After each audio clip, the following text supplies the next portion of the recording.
Hello, hello! My name is Callista, and welcome back to Pillars of Eternity. In the last episode, we learned about Lord Radric. Yeah, he's back! Didn't we kill him? Yes, we did kill him, but he got better, so we're gonna need to go and deal with that. But first things first, you have a name. Oh, okay. You have a name, but you don't want to speak to us. Got it? No, yeah, everything else in here is theft. So. Yeah? Actually, wait a minute. Anything? Eyes open. Anything hidden? You never know. Okay.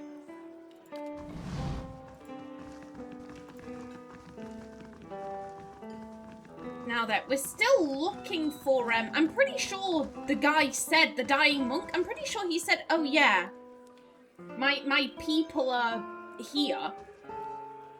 You know what isn't hidden in those within ruins? Proper drink recipes. Oh, don't slag off their drinks. Don't do that. Hello. Uh-huh. The bed rocks and sways with the the bed rocks with the gentle swaying of the trees. Okay, well, hello there. Hail, traveler! The monk massages his temples, his face buried in his palm. As you approach, he looks up. This room needs a proper door, he mutters. My brothers and I rented this space that we may have some measure of privacy in this foreign land. Perhaps you could find another room here in the inn. Who are you? What brings your order to this place? I met another monk in robes like yours. He died of his wounds right as I found him. Goodbye. Who are you? Briefly opening his mouth to answer, the monk swallows his words. He looks you up and down, carefully choosing his response. My brothers and I were having a private discussion in a room we rented for our use. Please, there is a tavern full of people who would provide you with the banter you see. I'm gonna keep asking. What brings your order to this place? We travel where the teachings take us, the monk mutters, his voice slow and measured. Not that it is any of your business. I met another monk in robes like yours. He died of his wounds right as I found him. The monk's eyes widen, his fists curl in a crackling barrage of popping joints. Robes like ours, you say? Was he carrying anything? Did he tell you anything? Hand you anything? Please, we've been waiting for another of our order to meet us here, and if you found him... All eyes fall to the floor as the monks begin to whisper chants in unison to their fallen friend. Show him the message, he gave me this missive. I don't remember. Lie, he said nothing and gave me nothing. Deceptive. Yo, we were told these guys would pay us if we gave them the message, so... He gave me this missive. Hand me that, the monk exclaims as he snatches the missive from your grasp. Almost immediately, his face turns red. I mean, please, this is of great importance. Breaking the seals, the monk unrolls the handwritten scroll contained within and quickly reads the message, his lips breathlessly mouthing the text. He turns to address his brothers. My brethren, the arch-martyr has sent word. At long last, we now have what we need. Thank you, stranger. Oh yeah, moderate positive twin elms, excellent. Thank you, stranger, the monk says, folding his hands in front of him as he bows deeply. Your honest soul is to be applauded. I admit I was surprised. When you handed me the message, I expected the seal to be broken. The monk turns red, his face smiling for the first time. I am glad to see common decency is not yet lost from this world. He reaches into the folds of his robes. Here, your honesty must be rewarded. Hey, give us that money. And also, twin elms, moderate positive. Thank you. Anything? Thank you again for delivering up the message. Our brother was wise to entrust you with completing his final mission. And whatever you say. Whatever you say, I'm just happy that we got paid. Okie doke. Now, that appears to be everything here, so we will head on down. And we'll check out the longhouse in the centre of the Hearthsong district. See what we need to do to persuade the Anamenfath to let us in into the rest of the town. Come along, everyone. Move those legs. And also, if you wanted to banter, that'd be great. I wouldn't say no to more banter before the game ends.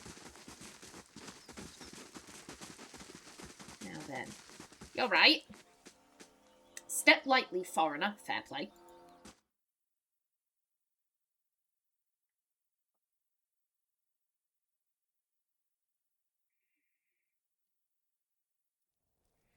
Ooh. Tribeswoman stuff to look at, which I am. The three-tusked Stalgar, Keeper's Compass. Wait a minute, I'm gonna pause it before this goes. Keeper's Compass, Crane, Stalgars, Arrows, and Brambles. In this hall, all 6 Glanfathan tribes come together as one people, or at least tradition suggests that we try to behave as one. The twice split arrows. Oh, that was Haravi speaking. Okay. Yeah, the three-tusked Stalgar. Yes, I am sure the Anamenfath will not commune together for at least a season. That's a backer. The Fisher Crane. The Stone Bramble.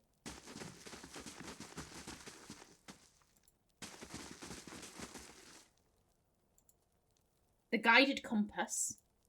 And the Keepers of the Stone. Ooh. Wait. I don't know if I should go through with this. Make the trade deal with the Anamenfath. Pallegina holds out her arm before you enter the hall. If a Valian deal with the Glanfathans weakens the Deerwood, it could mean war for the Republics in the future. Ooh. What other option do you have? You've had enough time to wrestle with your inner turmoil. I need to talk to the Anamenfath, and I'm not waiting on your conscience. Understand? Cruel. What other option do you have?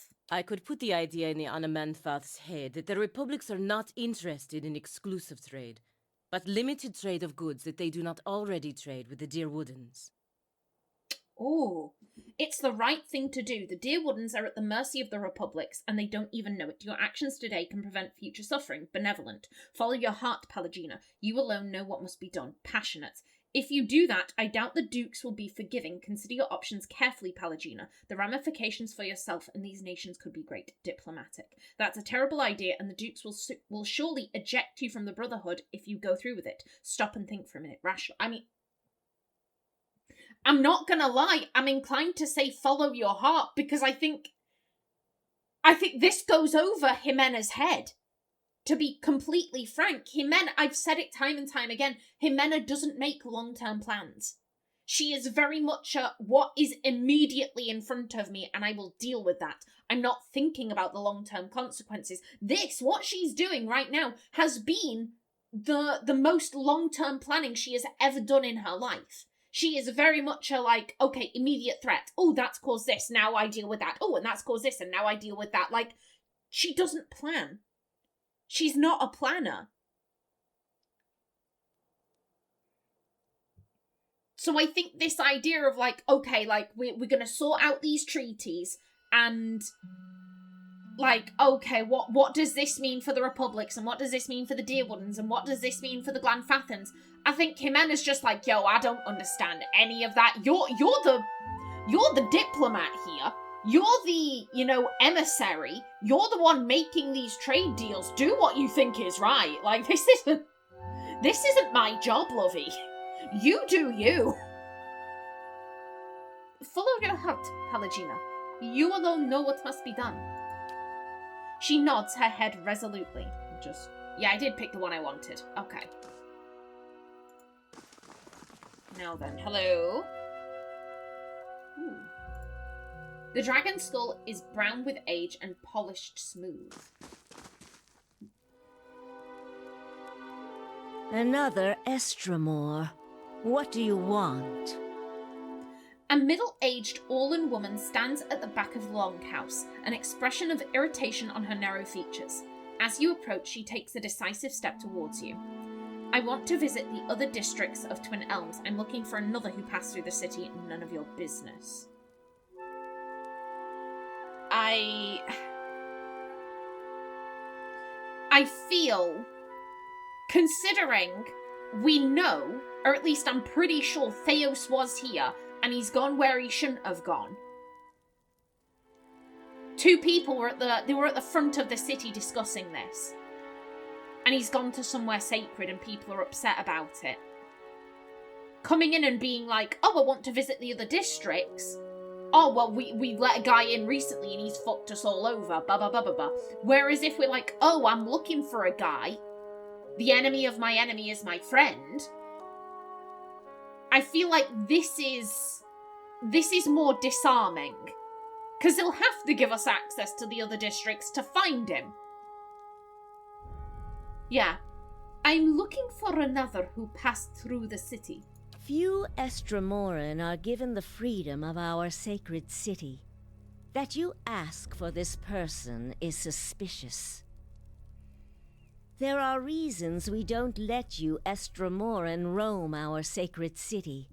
Reasons I am coming to understand. A scowl creases her round face. Has something happened recently? Whatever these reasons, they've got nothing to do with me. Stoic, you must let me through. I have urgent matters to attend elsewhere in Twin Elms. Passionate. Perhaps we can work out an arrangement. I've no wish to cause a stir. Diplomatic. You're having some kind of trouble. Maybe I could help. Yeah, we've no wish to disturb you guys. We just want to go in and we want to find the guy. Perhaps we can work out an arrangement. I've no wish to cause a stir. She shakes her head. I'm afraid not. Looters have grown bolder at the sites of the builders. The people of Defiance Bay set fire to their own city. And every week, the 3 Tusk Stelgar bring news of more desperate settlers pushing at our borders, trying to escape their plague of Anolfane children. Soulless children or hollowborn children. Oh. Suddenly you feel the presence of someone else in the hall. The Anamenfath continues to glare at you, but something has stepped out of her skin. It reaches out to you. Permitting more strangers the freedom of the city is out of the question right now. Go and be thankful that Anamenfath Shimak doesn't sit in the passage of the Six today.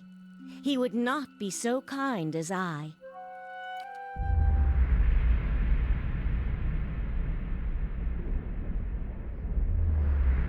Oh. A vision of an Orlan man appears near Bethel. He has the same green-brown fur and hazel eyes as she does. Help me reason with them. He points behind you. Turning, you see the ghostly shapes of 5 other Anamenfatha, another Orlan with tawny fur and a scarred face, a frowning dwarf, a black-furred Orlan, and 2 elves.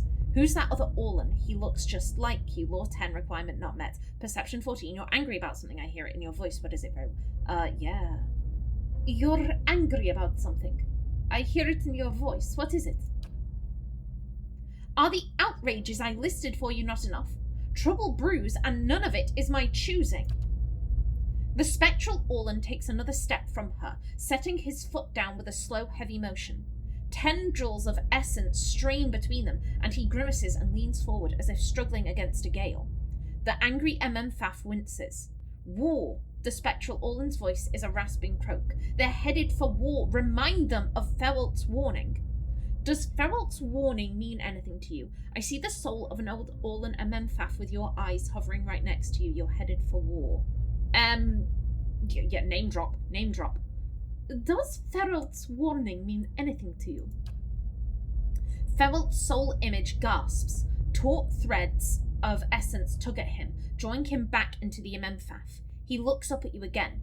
I tried to tell them. The builders' souls have touched even the Estramoran. You'd better explain yourself. The 2 attending tribesmen look from the Anamenfath to you, their sword hands ready, her slitted pupils narrow. The builders' souls have touched even the Estramoran. The other Orlan, do you know who he is? There are other souls in this place, and in you must listen to them. Dude, I feel like if we fuck up, they're just gonna kill us, so it's... The other Orlan is clearly this Feralt, who I would assume is probably an ancestor of hers. And he's clinging to it. He's like, I'm still here. I'm a ghost. I'm still here. The builder's souls have touched even the Estramoran. There's no way you could have known this saying. Not unless you are a Galuth on Anams, a watcher of souls. Galoose! Hello then. She gasps as the last of Felt's soul fades back into her. The tribesmen gape at you. She takes another step towards you. I mean, it's obvious. Yeah, who was this person? Who was Feralt? She looks sadly down at the flagstones. Someone we should have listened to long ago. Feralt's warning came before the Broken Stone War. Feralt, my ancestor on my mother's side, was Anamenfath of our tribe then. When the Estromoric farmers defiled the builders' monuments, Feralt urged the other Anamenfatha to patience. But louder, angrier voices prevailed. She folds her clawed hands in front of her and gazes down at them. Feralt believed that the invaders could be taught to respect the builders as we do. He also believed the builders' souls had spread to all peoples, and that we should avoid needless conflict with others. More practically, he worried that a violent response would only spur further bloodshed across the generations, and you can see where we are today. She spreads her hands. What do you mean? After 2 wars with the Deerwood, his warning is more relevant than ever. At least you don't have the Hollowborn to deal with. Maybe you're better off than you thought. Perhaps the problem is that you weren't firm enough. I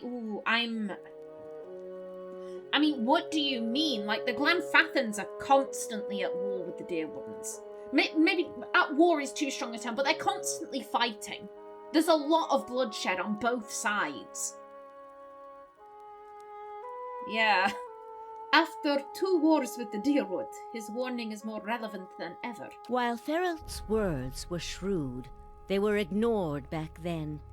Simply remembering his warning now will not undo the wars and the changes that the years have seen. There is blood on these stones, and that is all anyone remembers now. She presses her mouth into a thin line. An image of a polished Ardra cube flashes into your mind. There is writing on the sides, but the image is too faint for you to read it. The Anamenfath turns away from you and looks at the ground, gnawing a pointed claw. You can't change the past, but your choices now still matter, so give them something else to remember. Sounds like you've got your own problems.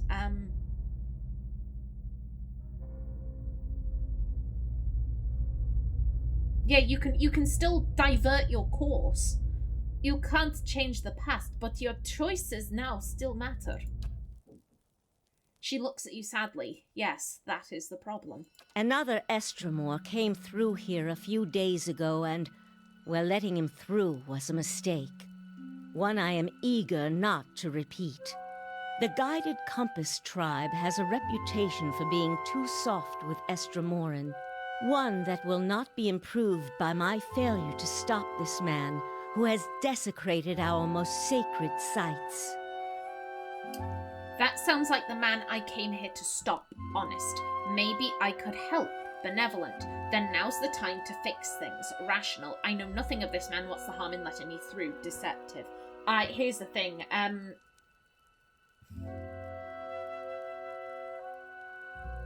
we've repeatedly said, oh, I'm here to stop a guy, I'm here to stop a guy. And we're well known. We're well known in the Deerwood by this point. We've been going around talking to people about Theos. It wouldn't take that much of an effort for them to go digging into us and be like, hold up, you are hunting this guy. This is a lie that can be easily disproved.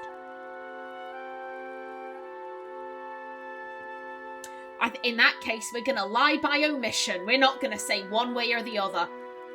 Then now's the time to fix things. I won't repeat a mistake in my haste to correct it. We bar twin elms from Estromoran to protect the ancient places that the builders left behind. The builders left this heritage to us to defend, but they alone had access to it. On this much, at least the 6 tribes agree. Suspicion creeps back into her eyes. You again see the polished Ardra cornerstone in your mind. This time the image is clearer. Each face of the stone is inscribed with a phrase you know by heart. You feel your lips form words. A gift from the builders of civilization to the guardians of their legacy. May the guardians watch the door while the builders keep the key. These were the words given to the keepers of the stone.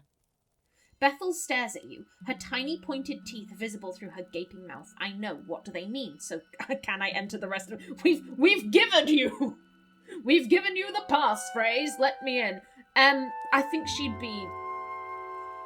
Ximena isn't used. She's been a watcher for a while now, but it is still a bit weird to suddenly be like, I know phrases. I know important phrases. What do they mean? She eyes you carefully. They mean that Thewelt's words may indeed be true. Very well. The city is yours to explore. Tell the guard at the gate that you come to see the cornerstone with the blessing of the guided compass. If the gods have truly returned one of the builders to us, find the Delimgon of Ter Evron in Elm's Reach. If the gods have sent you here with a purpose, the Delimgon will know. She runs her hands over her ears, thinking, and Twin Elms minor positive. Aha. In the meantime, I shall be here to assist you. Okay, we'll do this last. What are the 6 tribes? Glanfathan society is divided into tribes, which are further divided into clans. Each tribe is united by a particular history or way of life, and clans are communities of families that live together. In truth, there are more than 6 tribes, but the 6 largest have traditionally led the others. Each of the 6 has a seat here in the Passage of the 6, where we discuss matters of common interest. You saw, for instance, the debate that occurred before the Broken Stone War. She gives you a hesitant look. The 6 tribes are the Keepers of the Stone, Fisher Crane, Three-Tusked Stalgar, Stone Bramble, Twice-Split Arrows, and, of course, the Guided Compass. Who are the Keepers of the Stone? They are the first and oldest of the tribes. When they first sailed to Glanfath, they met the builders, who gave them the cornerstone, and those words you quoted as a token of friendship. Many of the tribes, even among the 6, look to the Keepers for guidance and leadership. Their long history grants them a place of honour in our society, though it has also made them more conservative in my observation. I'd like to hear about Fisher Crane. A mostly Orlan tribe from the Thane Bog. Most of the sites they guard are half buried in the wetlands, and even the other tribes couldn't tell you where they are. She crosses her arms. They are not the most renowned of the tribes, but they are the cleverest and subtlest. Say what you will about the berserkers of Three-Tusked Stalgar, I'd rather face them than a Fisher Crane ambush squad any day. Was Haravius a Fisher Crane? I can't remember. They're named after a long-necked bird that lives in the bog. It can stand motionless for hours, waiting for a muck frog or a spotted salamander. But when it strikes, it's faster than anything. What do you know about Three-Tusked Stalgar? She laughs and shakes her head. Same as everybody. They're fearless maniacs and they want everyone to know it. They're considered a wild bunch, even among Glanfathans. Many of their territories have seen the most conflict with the Estromorwen, and they don't forget it. They don't want anyone else to either. They inflicted and bore some of the heaviest casualties in the wars with the Estromorwen. In fact, there was a rift within Three-Tusked Stalgar after the War of Black Trees. Dozens of clans broke away from the ravaged lands and retreated further into the Deerwood, joining whichever tribes would take them. Broken Tusks, some call them. The majority of the tribe dug into their half-burned forest to hold the line, and many respect them for it. She frowns uneasily. They've more than earned their place among the 6, but they advocate more conflict than is wise, and too many others are quick to idolise them for their valour in battle. Tell me about Stone Bramble. Mostly dwarves out of the White March. They're one of the younger tribes, formed over the years by trade routes between the wilds and the mountains. They see themselves as genuinely Glanfathan, though, and who can argue with them? Only Fisher Crane defends sites in such inhospitable territory. Personally, though, I'd say it's gone to their head. They like to think the rest of us have it easy in the lowlands, forgetting that the wars with the Estromorwen never reached their mountains. Still, they came to our... let's try that again. Still, they came to our aid during both. They're named for a tough, thorny little plant that grows up in the mountains. It suits them. I'm not familiar with the twice-split arrows. Not many are. They're traditionally outcasts and exiles from the other tribes. Probably the least respected tribe of them all, but our ancestors believed they should have a voice, and so they got a seat amongst the six. Most of the other tribes see them as scavengers and bottom feeders, but don't say that to a twice-split arrow. They think themselves survivors, and they're as proud of their tribe as anyone else. She shrugs. They'll accept anyone, and I suppose there's virtue in that. You never know what you're getting with them, though. Some clans will rob you blind, and others will slaughter a lamb for the honour of your visit. The guide encompasses your tribe, right? Indeed. We're one of the younger tribes, and not one of the most prestigious. We've tried to keep the peace with the Estremorwen, which has earned us a reputation of appeasers among some of our hardline brethren in Three Tusks Stalgar and the Keepers of the Stone. We value our heritage as Glanfathans, but we recognise that the Estremorwen are here to stay. The way we see it, we can better follow our mandate to protect the places of the builders by making peace with our neighbours. I'd like to ask about another matter. Something else you would like to know. I'd like to know more about you. I am the Anamenfath of the Gilded Compass. Like many Anamenfatha, I have leadership in my blood. While tribal authority is not strictly hereditary, we believe that strong leaders can impart a portion of their soul to their children and grandchildren, meaning that Anamenfatha may succeed from a single line for many generations. She worries a sharpened thumbclaw. Of course, that with all that's happened here lately, I've wondered whether my family line is coming to an end with me. One of my companions, a representative of the Valian Republics, wishes to discuss a trade issue with you. The Orlan turns her gaze towards Pallegina. Yes, the Valian godlike, blessed of Hylia. Pallegina bristles and quickly spits out a response. So they say. The Anamenfath's face shows no outward emotion, but her voice betrays annoyance at Pallegina's interruption. And diplomat of the Duke bells. I understand you were sent here with trade assurances from your masters. Revered Anamenfath, it is true that I was chosen to convey these assurances, but understand that I was fashioned more for war than etiquette. The Orlan smirked slightly. In these dangerous times, perhaps it is better to send warriors to do diplomats' work. Pallegina musters a weak smile. Indeed, Anamenfath, regarding the exclusive trade agreement, her voice quavers slightly and her golden eyes dart in your direction. Nod head, smiling warmly. Shake head, eyes wide. Shrug. I'm assuming this is like a go on. You've got this. Okay. Pallegina steels herself. The Republics feel it would be in the best long-term interest of all parties if you maintained your traditional good trades with the Deerwood. The Anamenfath's long ears pitch forward. A strange turn. What do the Republics want then? Pallegina speaks quickly but confidently. Ta Ondratara pearls. Trade will be picking up quickly on them in the Eastern Reach. You will buy them exclusively from us for the next 5 years. In exchange, we will be your exclusive market for Ardraban and Carogolan for the same period. The Anamenfath considers Pallegina's words for several long moments. An interesting proposition, Valian. We will send emissaries south to discuss the details at greater length. Your appearance here speaks well of your duke's intentions. Pallegina bows deeply. Revered Anamenfath. That's it. My position in the Brotherhood gone. I can't believe I just made up new trade terms to the Glanfath and Anamenfath. Postinago. Pallegina, you did the right thing for the Republics, even if the Dukes can't see it from their vantage. You can deal with their disapproval later, benevolent. No sense crying about it now, it's over and done with. We need to find Theos! Rational and cruel. No.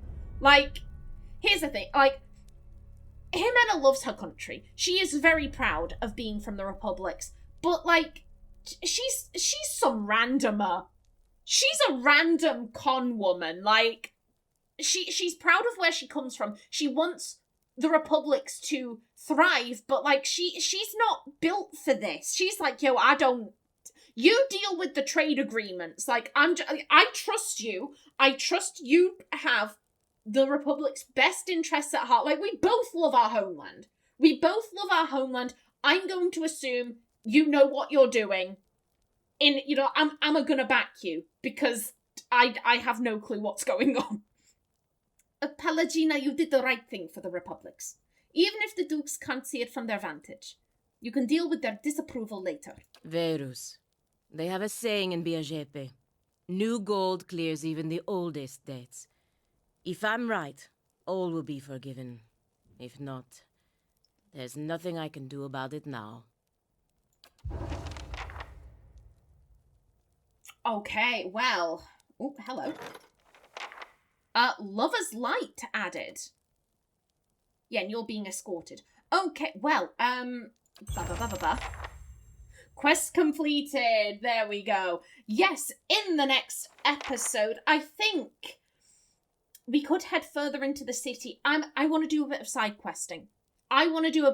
questing. So that is what we shall do in the next episode. But until then, please remember to like if you enjoyed, leave a comment below, and if you wanted to subscribe, it would be very much appreciated. A special thanks to my channel members such as SM2K, Christopher K. Davies, CGG, The Named User, and Kevin Bicknell. I've been Callista. Thanks for watching, and see you in the next episode.